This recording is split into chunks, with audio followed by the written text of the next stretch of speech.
Hey Gus, Hey, how you doing? good. How are you? I'm doing great.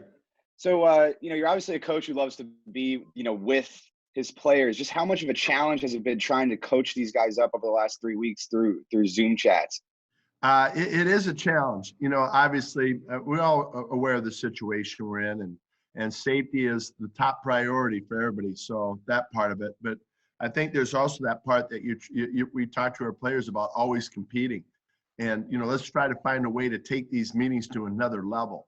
And you still have a short period of time with them, so our philosophy has always been to try to get them in front of their position coaches as much as possible. So we have, we try to change it up. We have shortened unit meetings, and we're kind of going about it a different way than we would normally in this phase.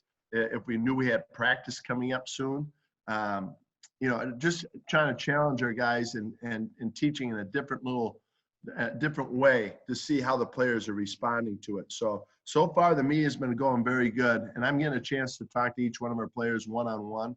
I try to have a Zoom meeting with them, or at least on the phone call. So that part's been going good, but so obviously it's a challenge.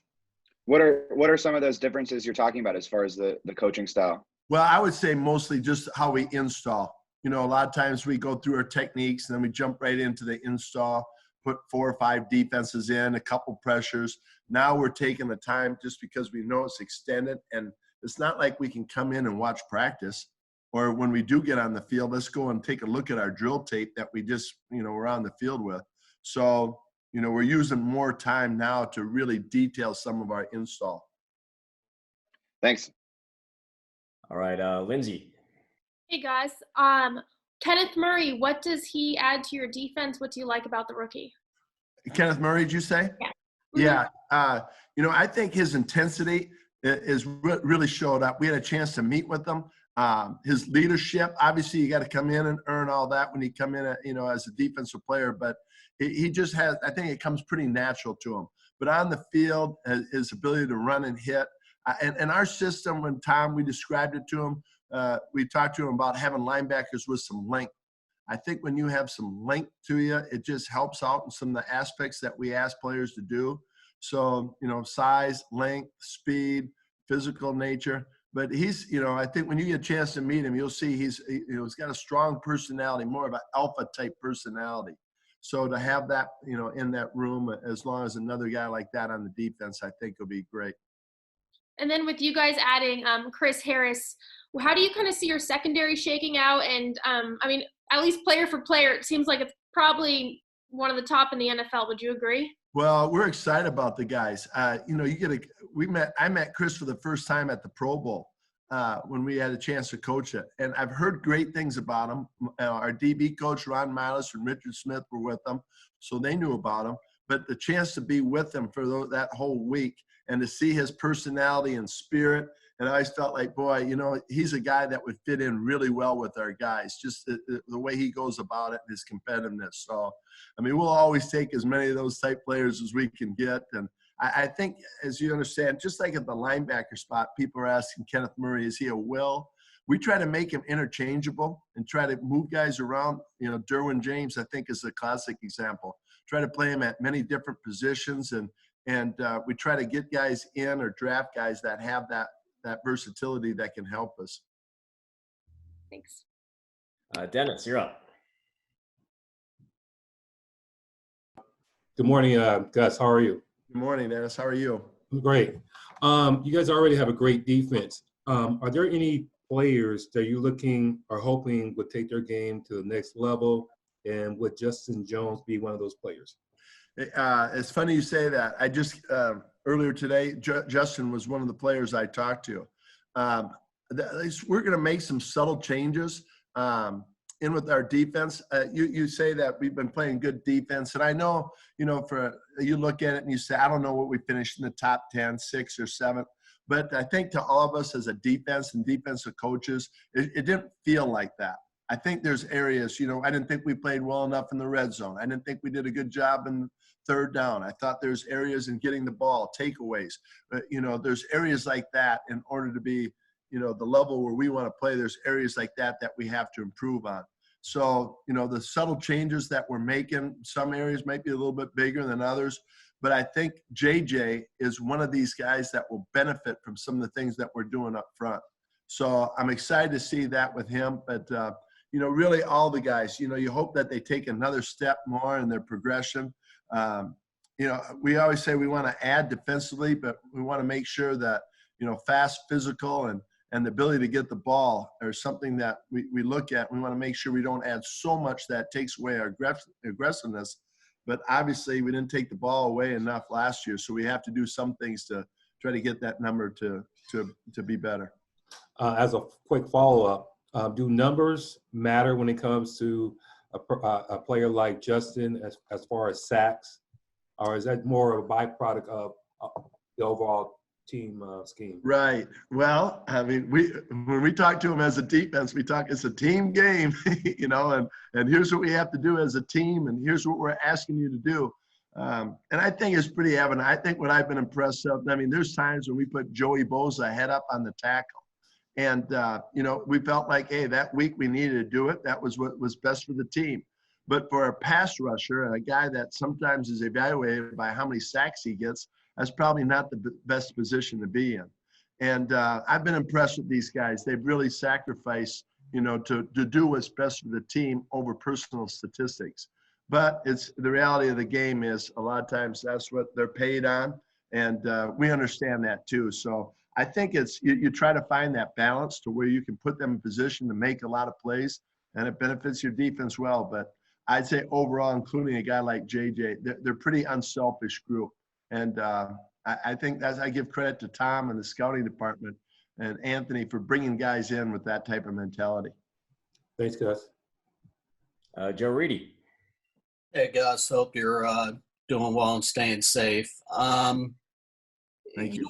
When you were defensive coordinator in Seattle during the lockout, just how much do you feel like you've got maybe going into training camp, whenever it is this year, maybe a better firm footing because you're able to do installs and able to talk to the players and deal with them from that point, even though you're not getting any on-field work in? Right.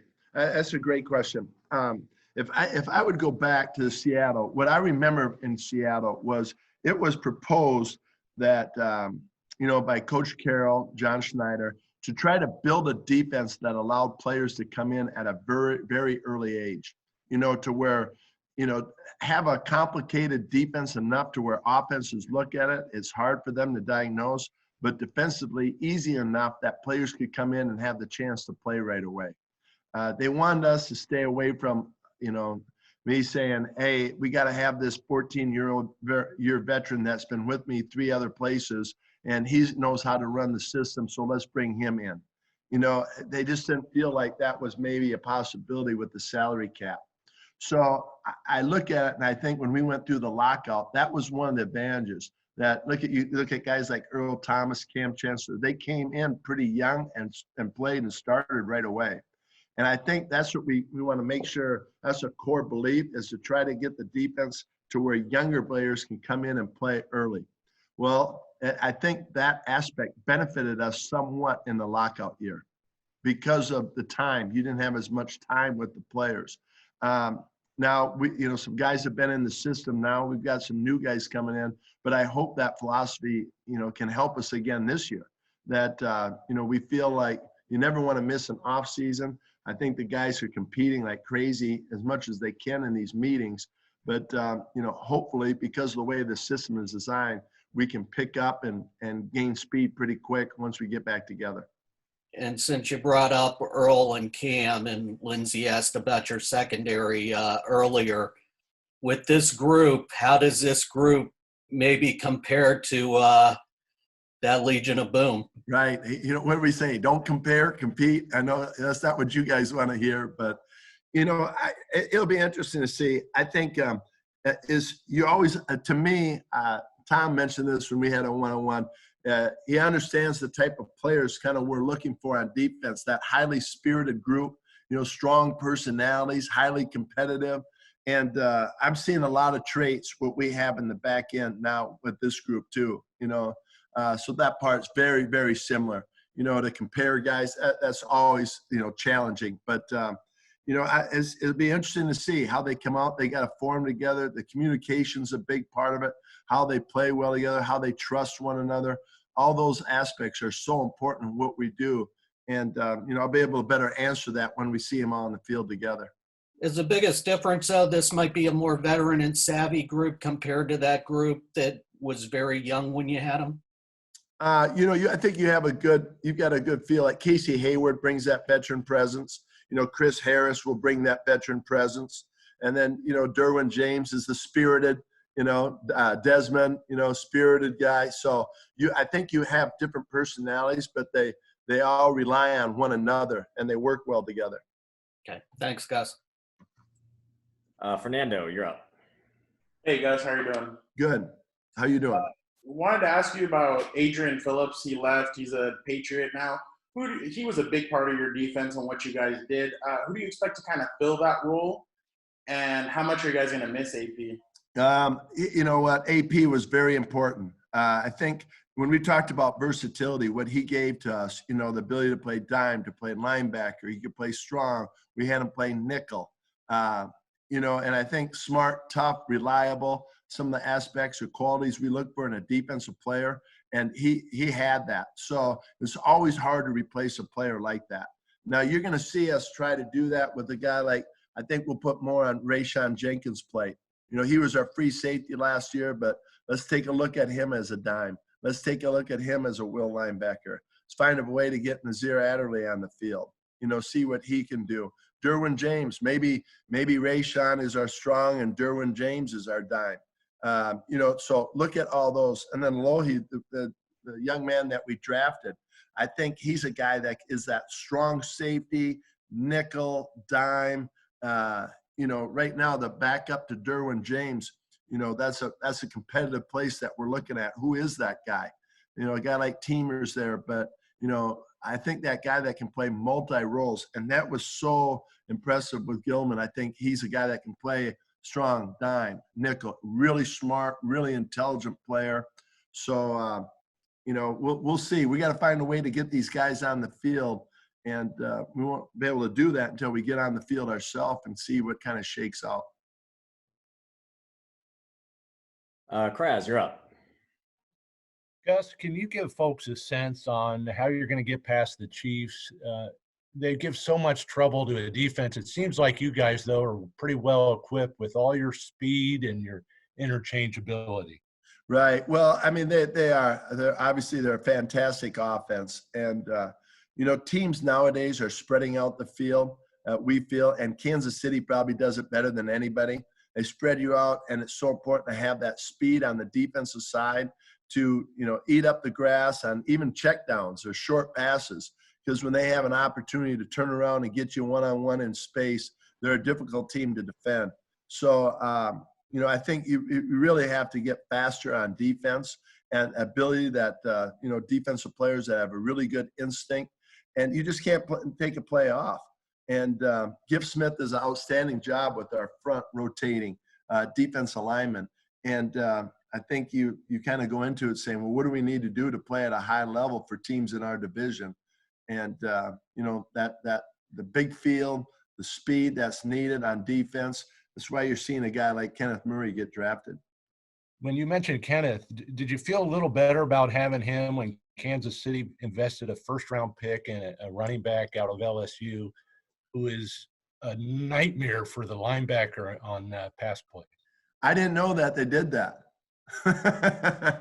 No, I know. You watch real close. Your division teams. I saw that. I thought, oh boy, they just got better with him in the backfield. So you're right. It's such a matchup-driven league now.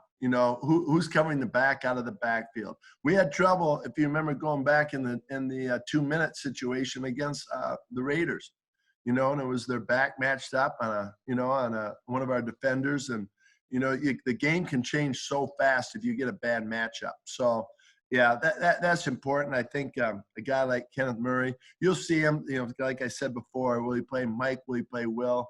Richard does such a good job of making those guys interchangeable that we can kind of position them wherever we feel like teams are going to try to attack us, move guys in position so that best utilize their skill set. But he just gives you a lot of flexibility now, a lot of flexibility. Jeff Miller, you're up. Gus, you mentioned Adderley earlier. With him and Jerry, this would be a very important offseason. I think we all would agree with that. What are they missing right now? What do these guys have to do to try to mitigate this could be, I don't want to say stunting their growth, but it could be holding them back a little bit. Right. Well, I think two things. Let's talk about Tillery first. I think for him to go through a season and go through some of the things he did, I thought you saw flashes of it where he did well. I think the biggest thing that he saw was just the strength. He needed to get stronger. And I think that not being a part of a weight program in the off season for us because of that shoulder maybe set him back a little bit.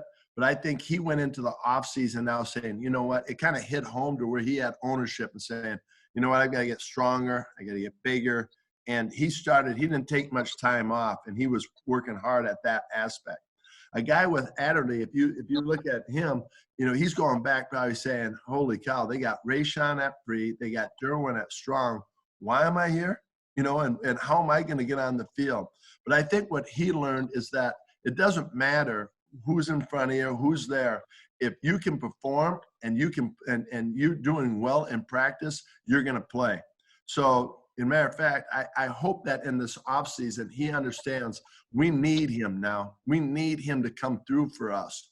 And he's going to be a big part of this. So, I think in the offseason, I think the challenge for him is to, protect his spirit to where he understands I'm not going to get as much time on the field to prove it, but I know I'm going to get a great look when that time starts. And I've got to be prepared as well as I can to prove it. And that's what my conversation with him has been all about.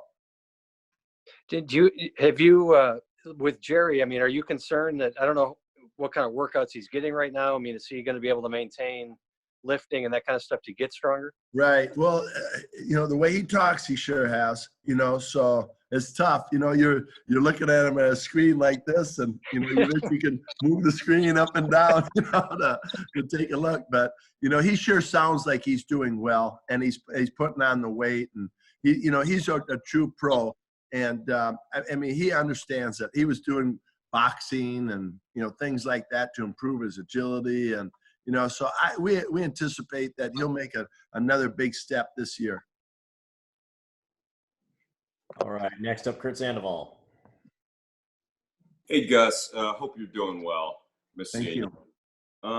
You've talked a lot in this video call about, hey, we got to get these guys on the field. Got to get these guys on the field. By the NFL, by the time they release and say, okay, yeah, you guys can do this, it might be past OTAs. We don't even know if it'll be past training camp. With your experience, how much time do you feel you guys need, a defense needs to be on the field to be ready to play games? You know what? I think that's always a challenge when you have all the players. And the challenge comes in the preseason. How much do you play preseason? I remember last year with Thomas Davis. Here he was, a seasoned veteran. He's played a lot of plays. And I felt like we didn't play him a lot in the preseason. And I thought that it took him some time in the regular season to where he got a good understanding of the game speed and our scheme and how to play it. I think if you all remember that he started off slow. Mm-hmm. And I thought, shoot, I wonder if we should have played him more in the preseason. Do we do a disservice to him by not, hey, I know you're a 16, 17-year-old veteran, but you got to play 30 plays more for just understanding the scheme.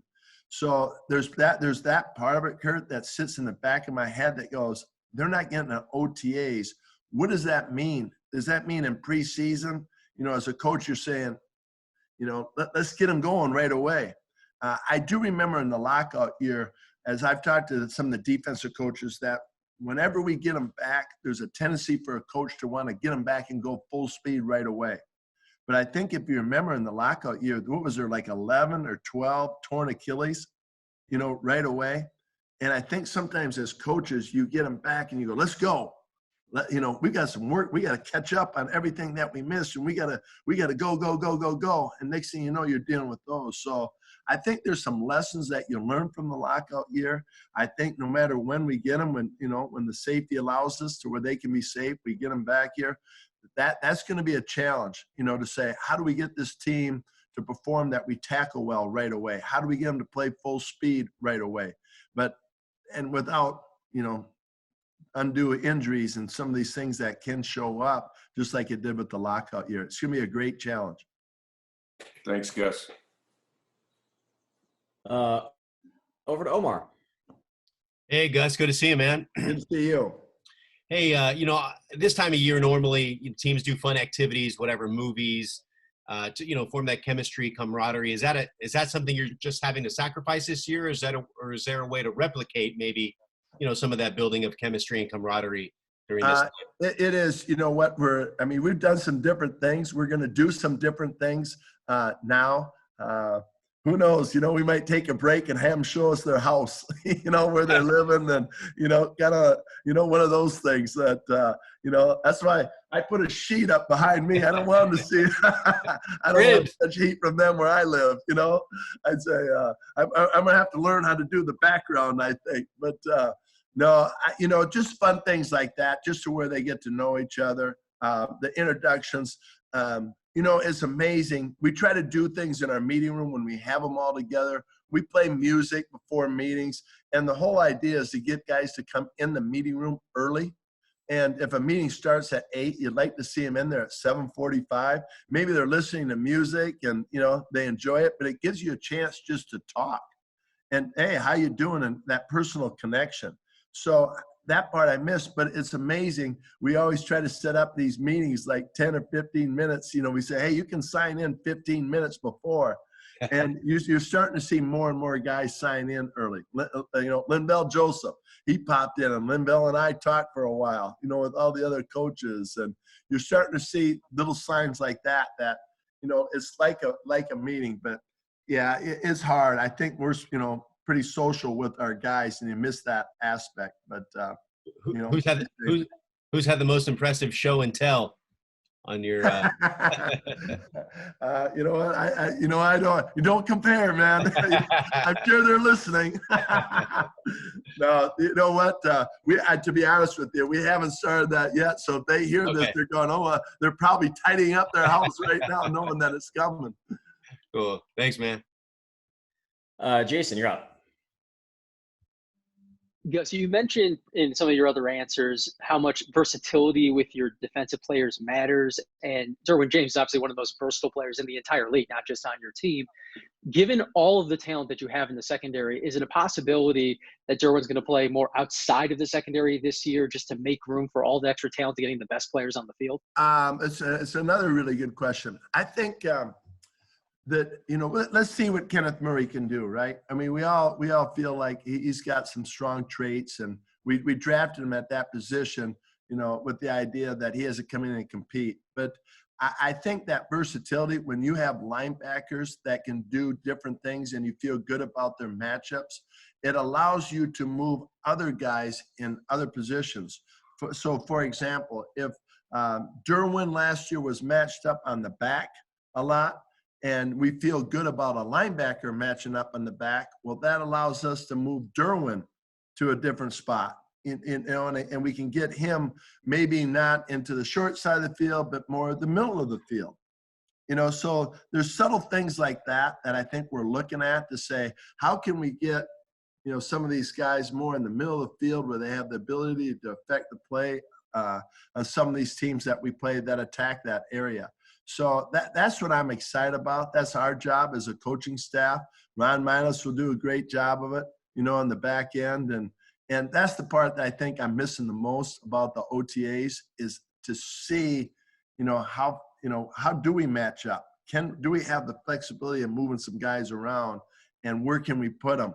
And, that's the part that I think is a little frustrated right now. But, until that time, we're doing everything we can in the classroom, and we, they still got to pick it up mentally. And that's what we're challenging them now, to see if they can pick it up mentally. But we're proceeding like we can move guys around. That's kind of how we're going about it right now. Thanks, Gus. Okay. Joe, you're up. Hey guys, kind of expanding on Derwin a little bit. How much, when he played that star position at Florida State, have you been able to replicate your first 2 years with him? And how much more maybe of that quasi safety linebacker can you do with them? Right. Like what they did there. Well, we spent quite a bit of time last year in OTAs and training camp. We didn't call it that, the star, but I bet if he probably felt like it was very similar to some of the things he did at Florida State. But we felt like with his skill set, and he was really coming on. And I thought in training camp, some of the new things that we're doing were really starting to look good. And then when he got hurt, and then Adrian Phillips got hurt, and then we got really young at that position, we kind of changed our philosophy. We kind of got away from what we came up with in OTAs, and really because we thought, you know what, we've got to pare this down in order for us to play fast.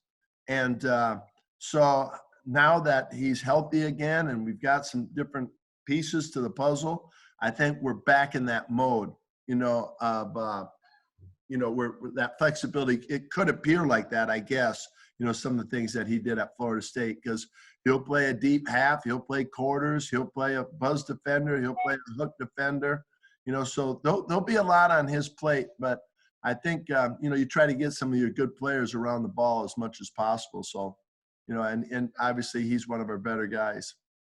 And then I know we've talked about Kenneth, but you added Nick Vigil in free agency, another guy who can play middle and outside with that versatility. But with a challenge like him, I think he's like you're going to be his fifth defensive coordinator in 4 years. So Right. He talked about comparisons to a system or all the verbiage and stuff. Yeah, he's saying the right things, because I asked him, I said, how's it going? I know you've gone through a lot. And he said, you know what, Gus, I really like it. I'm understanding it. I'm excited about this.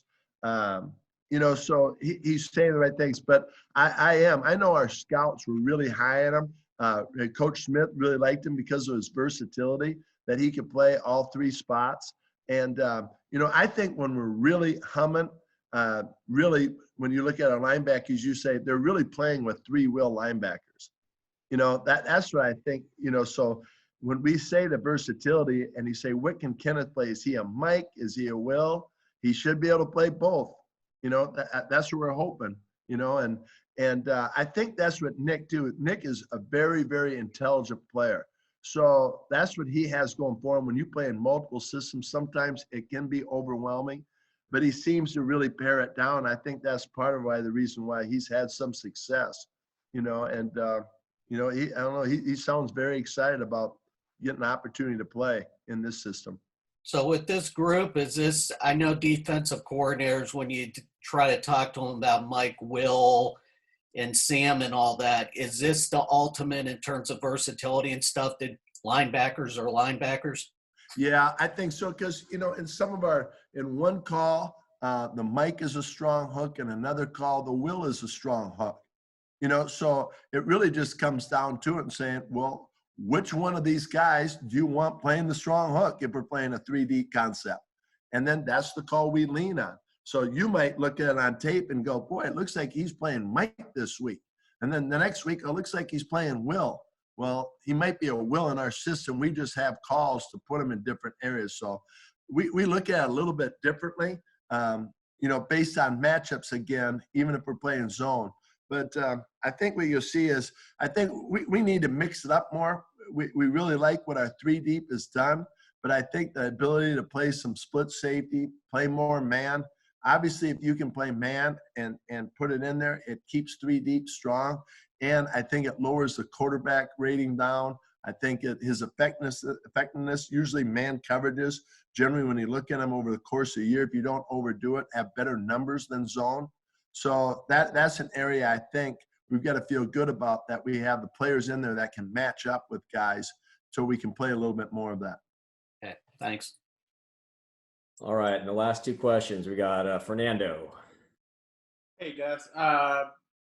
what excites you about Linville Joseph, and what do you think he brings to the defense? He's one of the guys that you guys signed, obviously in the offseason, one of the free agents that you guys got. Well, I think you guys will like Linville Joseph because, he loves to visit and have conversation, and, he's got quite a spirit about him. So, that's what I've heard about him, is that he's got really good leadership in the locker room. Now, Brandon Mebane, I can't say enough about Brandon and what he brought to our locker room. That is a tough man right there to lose in the defensive line room because of what he was thought of. But in hearing from other teams or coaches that have coached Linville, that they talk about the same traits. So, he's very spirited. I think he'll bring a lot of energy. I think there's a little bit of a chip on his shoulder coming here. I think he feels like, in the system, he has a chance to utilize his skill set. So we'll see. But big body, we're looking to be more active in the nose area. And, we'll see if he can bring some more activity, more explosiveness, more of a penetrating type mentality to that position. And then just real quick, Desmond King's role going into 2020, what do you expect it to be? Well, there's another one. That's kind of the word of the day, right? Flexibility and versatility. Desmond played nickel for us, but, he's a guy that I think you've seen him preseason when we moved him back to safety. And, I think that might be a position to look at as dime, for him too. So, I know we got to take a look at him playing on the outside. So I think the big challenge is getting guys on the field. But, Desmond's played a lot of good football for us. And, and he's probably having one of his best. I just talked to our secondary coaches about him. They said he's been unbelievable in meetings. So maybe a guy like Desmond can take that next step up, and we can put more on his plate as playing different positions as well. All right. Last question of the day goes to Kraz. Gus, you've been talking about getting more takeaways, and I'm sure every defensive coach talks about that stuff. And I'm sure it's also a lot of different variables. But if we could look outside, opposite from Casey, where offenses are probably going to go at that area more than they're going to go at Casey. Can you get some more plays out of that area? And I don't know who would be the person, whether it's Mike, or will you look at Adderley there? Does Harris move out there? Right. How can you get more takeaways from that spot? Well, it's funny. This might be a long-winded answer for you as far as takeaways. But I remember a couple of years ago, there was a team that was #1 in the league in takeaways. And we studied them, and you try to get any information out of their coaches. Hey, what'd you do differently? And they said, you know what, don't say anything, but we did a takeaway circuit. Every 40 seconds we rotated, and we did these takeaways, and we really emphasized it in meetings and all that. And you're saying, well, I thought we did that too, but let's go about this. And the very next year, I think that team was 29th in the league, in takeaways. And, it's just something that can fluctuate like that year after year. I think the biggest areas when you look at for us is I didn't think we did as good of a job affecting the quarterback. I think when you look at it, quarterback rating across the league, yes, you have to stop the run. Yes, you got to eliminate explosive plays, but you have to find ways to affect the quarterback. And that's what, most of the teams that make the playoffs defensively, that's what they're doing. And we didn't do a good enough job last year in that. If you go back to, I think you remember when we played Buffalo, and I think they started Peterman. They came in, and we got some hits on him, and the ball was up in the air, and we got interceptions. And so I guess I'm going about as saying when you affect the quarterback, it gives you a better chance to get more takeaways. So that's the challenge on us. What I'm saying is up front, as a whole defense. We've got to find ways to affect the quarterback more and disrupt the quarterback more. And doesn't mean that we have to blitz. It might mean that we have to play tighter coverage on the perimeter. And we got to find guys that, have ball skills. And a guy like Nazir Adderley, like you talked about, that's what he's known for, is to be around the ball some. So finding a place for him, whether it's on third down or, on the outside as a corner or nickel, that's we need time to take a look at that and put him in those positions.